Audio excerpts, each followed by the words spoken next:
Y'all have been asking for it, and we are gonna jump right into it, my fellow Jedi and Padawans, talking about the Apotheosis Veil for our Void Warlock, getting up there for some gnarly top tier DPS alongside stuff like our Banner of War Strand Titan, as well as that nice juicy Celestial Nighthawk or Shards of Galanor Hunter builds this season. So we're gonna get right into it first off with the exotic perk on the Apotheosis Veils. It is insatiable. Immediately we regen health, melee, and grenade and rift energy for us and our nearby allies upon activating our super.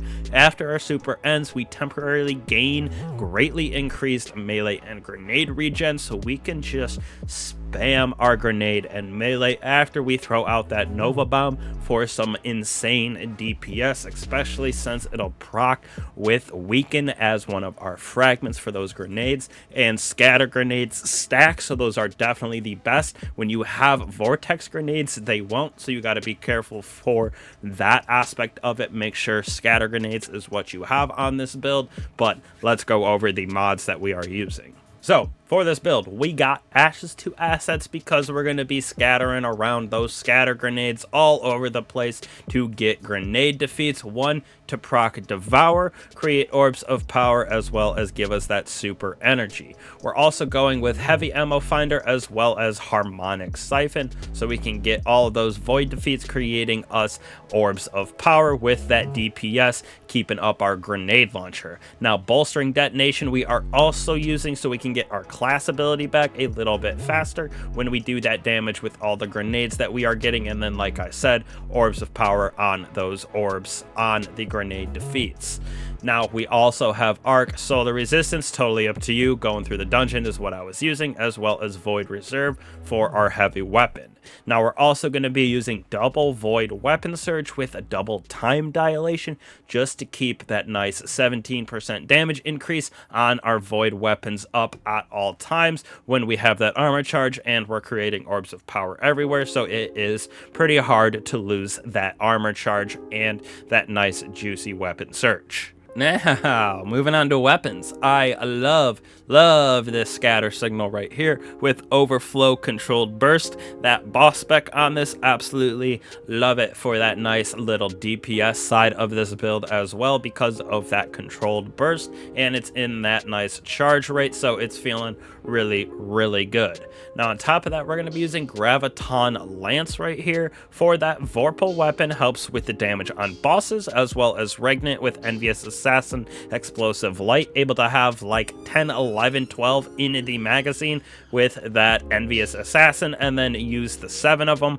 with Explosive Light to just juice DPS, and then all of the orbs that we're creating with that Cosmology, as well as just the Void Siphon, is pretty crazy in my opinion with Graviton Lance. Moving on to our artifact right here, the Queen's Foil Sensor. We got Overload Pulse for that void juice of the Graviton Lance. Now, for me, none of these really matter except for maybe Torch. While Radiant, we deal increased weapon damage to combatants affected by Strand and Stasis. We're going to have Unraveling rounds on our Strand fusion rifle, so if we get Radiant from a teammate, something like that, we're able to do a little bit more damage. Now, we are going to be using Unraveling Orbs and Horde Shuttle, so we can get those Unraveling rounds from picking up orbs very easily with this build, and then also damaging those Unravel combatants with a weapon. Occasionally spawn the Thread Link, so just the addition of the Strand synergy,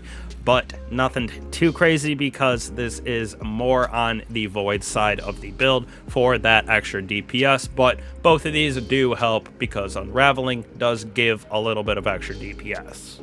Last but certainly not least, our abilities, aspects, and fragments. Definitely Cataclysmic Nova Bomb, the most DPS out of our two. For me, using Healing Rift with the Scatter Grenade, like I said earlier, very important because the Vortex Grenades do not stack on each other for damage, but the Scatter Grenades do. They count as separate instances or something like that. Obviously, Pocket Singularity, whatever jump you would like. Definitely don't suggest Blink. This thing is a PvP only, in my opinion. Now, we are going to be using Child of the Old Gods while we want our Rift back as quick as we can. So when we throw that down, we have the Void Soul, which goes out to the targets and weakens them. Important because we are getting grenade and melee energy when those targets are being drained, which helps spam that abilities for getting Orbs of Power, as well as our super back with Ashes to Assets with those grenade defeats. Now also we are going with Feed the Void, so those void ability final blows give us a Devour, which you could have gone with Chaos Accelerant, but the time it takes you to throw or hold the grenade down just doesn't really work. So Feed the Void definitely way better for that Devour and survivability. Now for Fragments, we got Echo of Undermining, which is super important because of all of those grenades that we're going to be throwing. Weaken targets, whether it be just our normal scatter grenades on enemies, or once we throw that Nova Bomb, we're going to just be able to spam it and continuously weaken those enemies, which also Child of the Old God does. Now we got Echo of Instability, so those grenades are also going to grant our Void Weapons volatile rounds, just helping with the add clear potential as well as that extra little bit of DPS because of the volatile explosions.